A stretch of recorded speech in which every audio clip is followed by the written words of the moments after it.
Howdy, y'all. Welcome to the porch. So we're trying to get a little control over the snowstorm of leaves we had, and we've put our burn barrel into action to achieve that purpose. It is a good day to be in the homestead. Right, Elvira?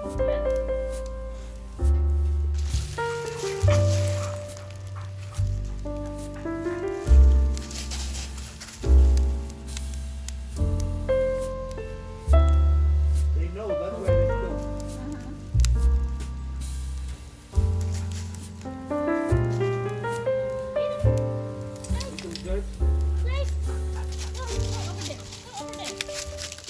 So today we're going to go from this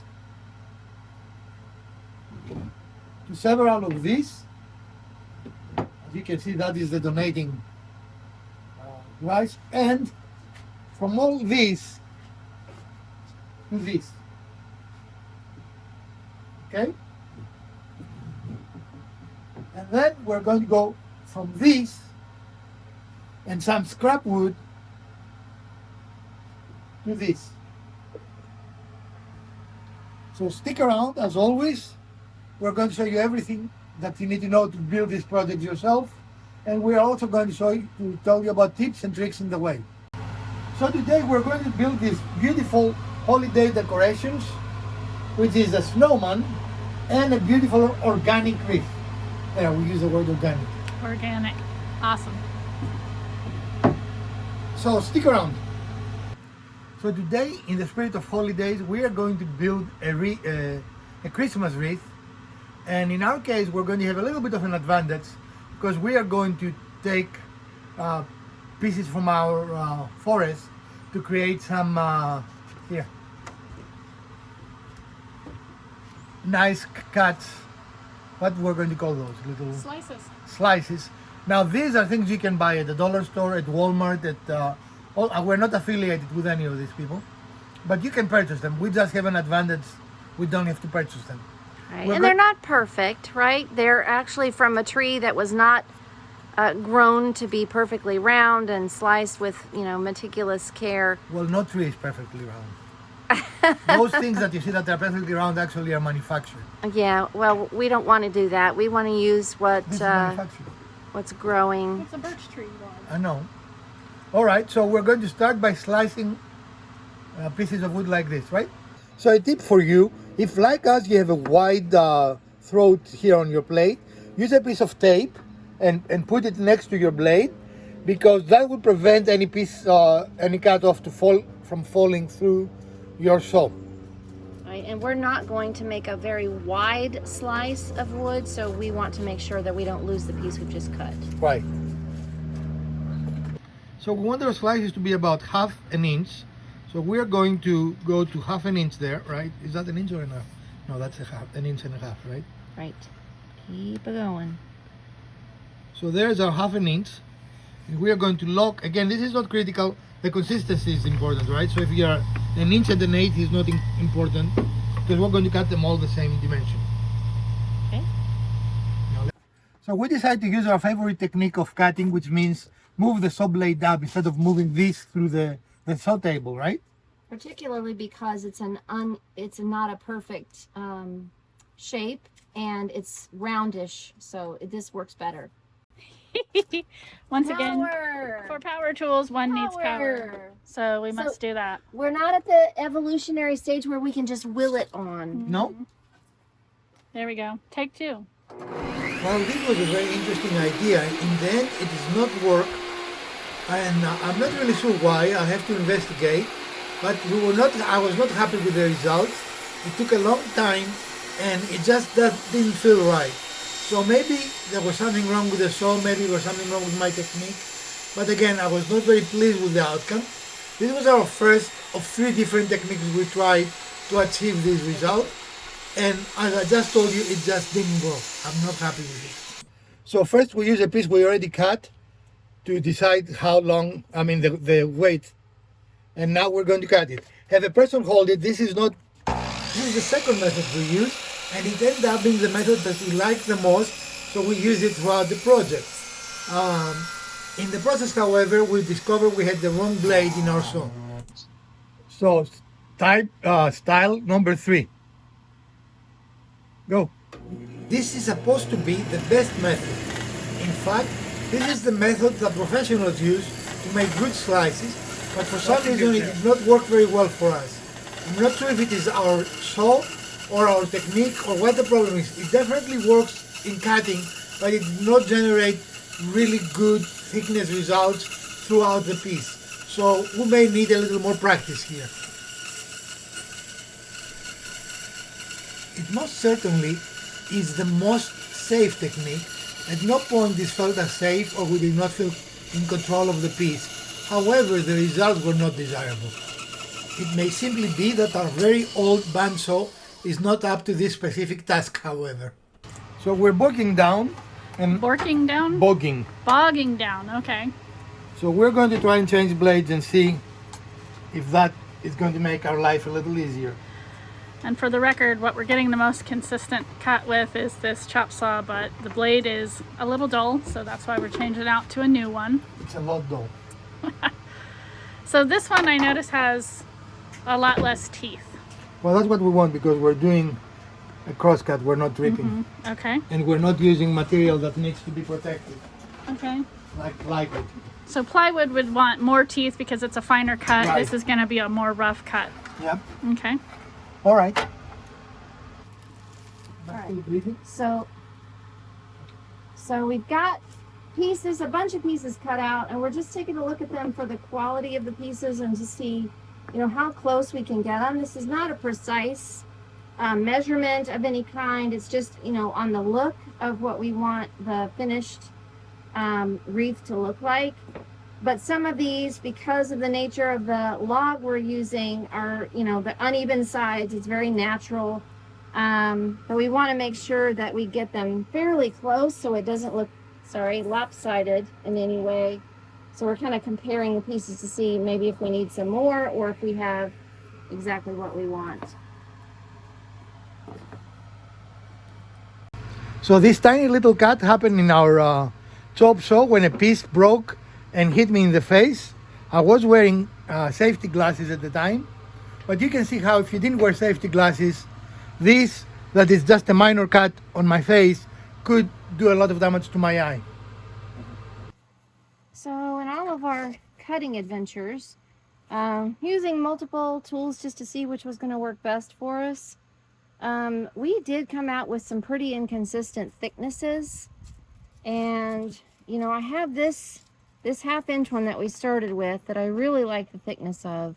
And all of these that I have stacked up here are thicker. I like to try to make them as close to the original as possible. And so we're going to use the sander, and I'm going to try out and see how I feel about these and what I'm doing, just to get them a little bit closer together. So I'm going to test a little bit and then bring it and hold it next to this one just to see if I can get them pretty close. Okay. We do have a thickness planer that we can use for this purpose, but we frequently tell you you do not need to have every equipment to get good results. So we're showing you that even using just a very common sanding process, you can achieve great results for your projects. Well, how'd we do? It's getting closer. I mean, pretty close. Okay. Have a little bit left, I think. Yeah. But I also think we probably need to clean this The belt? belt. Okay, we can do that. So we had a casualty. Thankfully it wasn't a human, it was the sanding belt. It just, I guess it was old and we hadn't changed it for quite a while, so it separated. No one was hurt. Crazy? No one was hurt, but we did need to perform surgery on the sander. So here we are. We've put a new belt on. We are reassembling. I know. We disassembled, now we're reassembling. This is a new belt. And thankfully we had some sitting around so that we could finish working. But we're just putting everything back together and making sure that it's all tightened up so nothing hurts a human.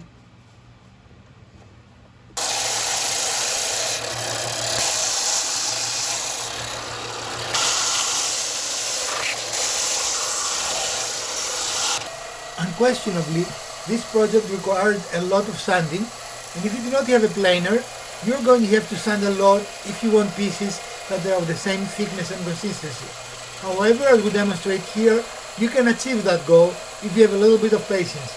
It's just your project will take much longer to complete, but it will look as good as if you had the most expensive tools. The next step will be to remove the bark, because in this specific species, the bark will start falling off and it will not really work. You can see here the difference with the bark and the bark removed. It makes a much more finished piece. It is a necessary process. You can achieve it using a hand sander if you don't have a power sander, but you can see how good a job this specific machine does for this very specific purpose. So use the tools you have, and with enough time you can achieve any goal you might set. So our next step will be to do a dry fit to see how we're going to arrange this wreath, right? Right. So I have all the sides up that I want to show, so I'm going to flip them upside down so that we're going to lay down the back. And we're just going to place them around in a circle. It's going to look similar to this. Okay. And then we have little cut-offs.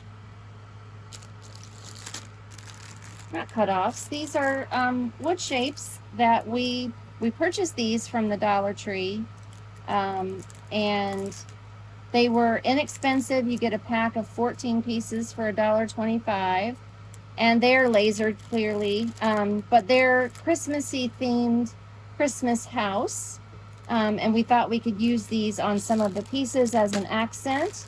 We also bought stars. And we were inspired by these two pieces because of their Christmas theme, but they didn't have much more than this. So we decided, since we do have a laser, that we were going to go ahead and cut out some of our own Christmas shapes so that we could add some Christmas trees into the mix. And again, if you do have a laser, you can actually do whatever you want, right? I mean, there is no limit. We cut 3 different sizes because we could. And you can probably find Christmas to do if you go to maybe a Hobby Lobby or a Michael's, one of those stores. You're going to spend a little more money than the dollar store. That's why we like the dollar store. But even there, they're not going to be very expensive. What do you think that would be? $2 or $3 maybe for a pack? Yeah, probably. All right. Okay. So what's the next step? The next step is that we're going to secure all of these together.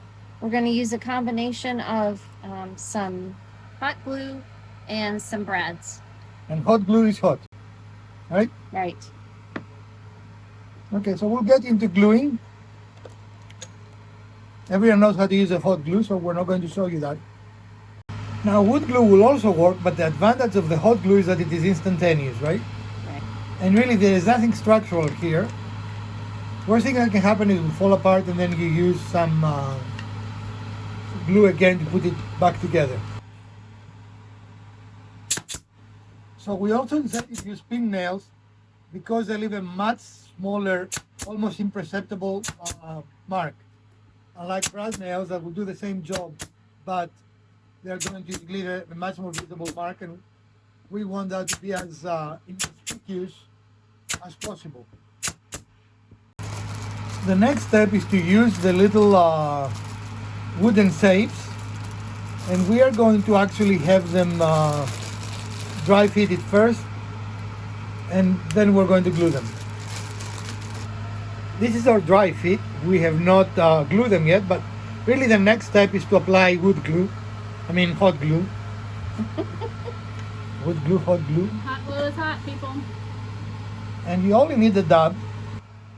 So before we attach any of our other decorations, we want to give some luster and some deepening of the color to the cedar and the little wood pieces on top. And we're going to use some feed and wax, beeswax, and orange oil. And this is something you might have to do to renew it every year when you bring it out to decorate, You can see immediately the difference between the one that we're oiling and the ones that are not oiled. You don't obviously want to put the oil on before you attach anything that you're going to glue on because it won't stick. So we decided to stick with the Christmas theme and do one more wreath project, and this time we're not going to cut slices. We've been doing that. All right, so in keeping with the Christmas theme that we've started, we want to make some new decorations. We went ahead and built this out of materials that we had available to us. We did purchase a few things, inexpensive things to add to the decor. But we thought we'd go one step further and make one more small project, this time using some materials that we had. Again, but these were store-bought. We didn't cut these slices from a piece of wood. And what we're going to do is make a snowman. So we've got a couple of different sizes of snowballs here, and we have them just graduated enough to be a base, a middle, and a top. And so we've lined them up in order of size, smallest down to largest. And we're going to make a base for it to stand on. So we found a couple of pieces of scrap wood.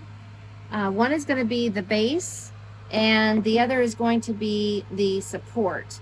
So I'm going to take this and just lay it over the back of these and get it lined up where it's going to support each piece. And then this will attach to the base once we get it centered. I'm leaving just a little extra space here at the bottom so that I have a little something to attach to. And I'm going to use hot glue again to go ahead and... It would be better if you're flush at the bottom without any space. And again, folks, hot glue is very, very hot. So please be careful when you're using it. We find it out just about every time we use it. Okay.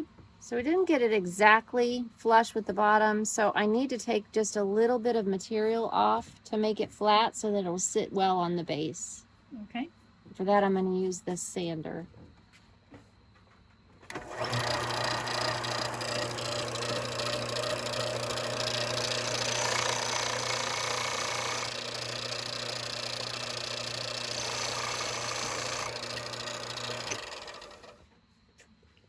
That looks pretty good. Maybe a little more. Okay.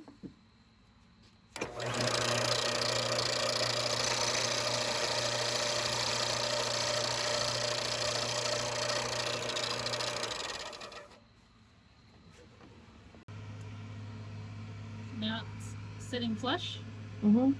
Sitting flush. So now we're gonna hot glue it, and what else are we doing? Make a hole that goes through. Make it a pilot hole so we can screw it in addition to gluing it. What is the thickness of Gravity. it? Gravity. Okay, Ray.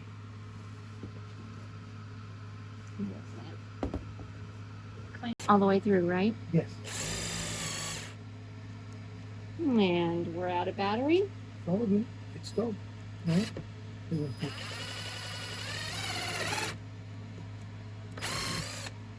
Okay. You're not testing the screw and see if it is too big.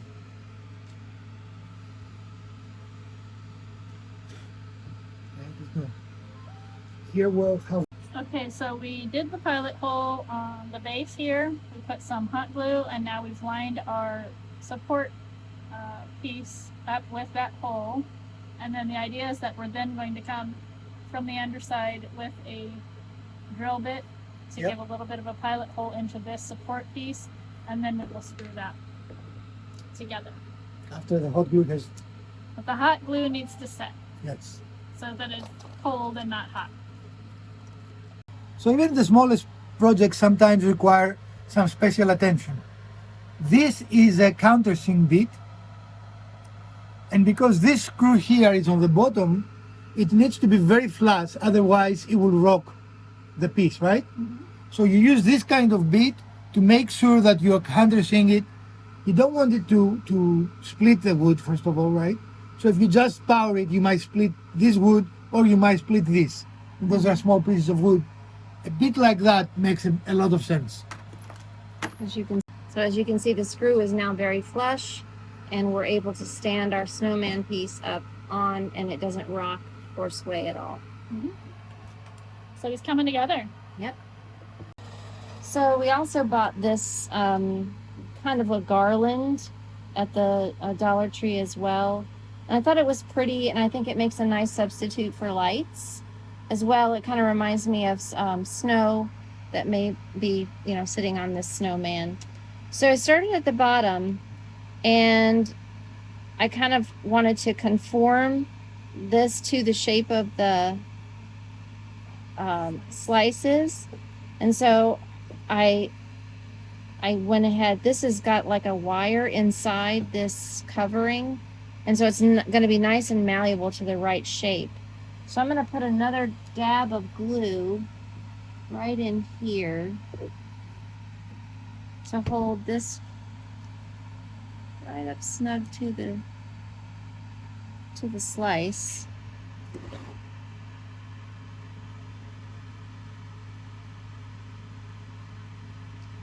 And so that's the idea, is you're going to go around and kind of outline the body of the snowman with that garland. Right. Okay, so we'll come back and show you what that looks like when it's all together. So our next step is to make the hands and the nose and whatever else. Other components there are to the snowman. So we got some twigs out of the yard to cut some down, and we're going to get them glued on here. So the snowman's going to have some arms. Okay.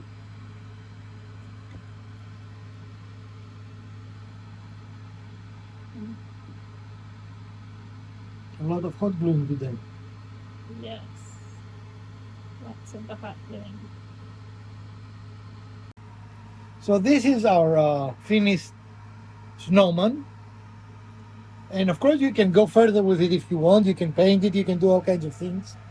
The lights we had were just too numerous to make sense for this project. We're going to use it on something else. That project will probably take about between 10 and 20 lights, right? Not more than that. Yeah. So if you want lights, you can most certainly do that. But this is our little project, and this is our big project. And this is our wreath, very Christmas themed. Mm-hmm. And this is our episode for today. We hope you enjoyed this episode, and if you did, we'll appreciate a thumbs up. If you didn't, hit the other button twice, share, like, subscribe, and let us know what else we might want to build for you. From Professor DIY, Mrs. DIY, Elpida, happy holidays, and let's build something together.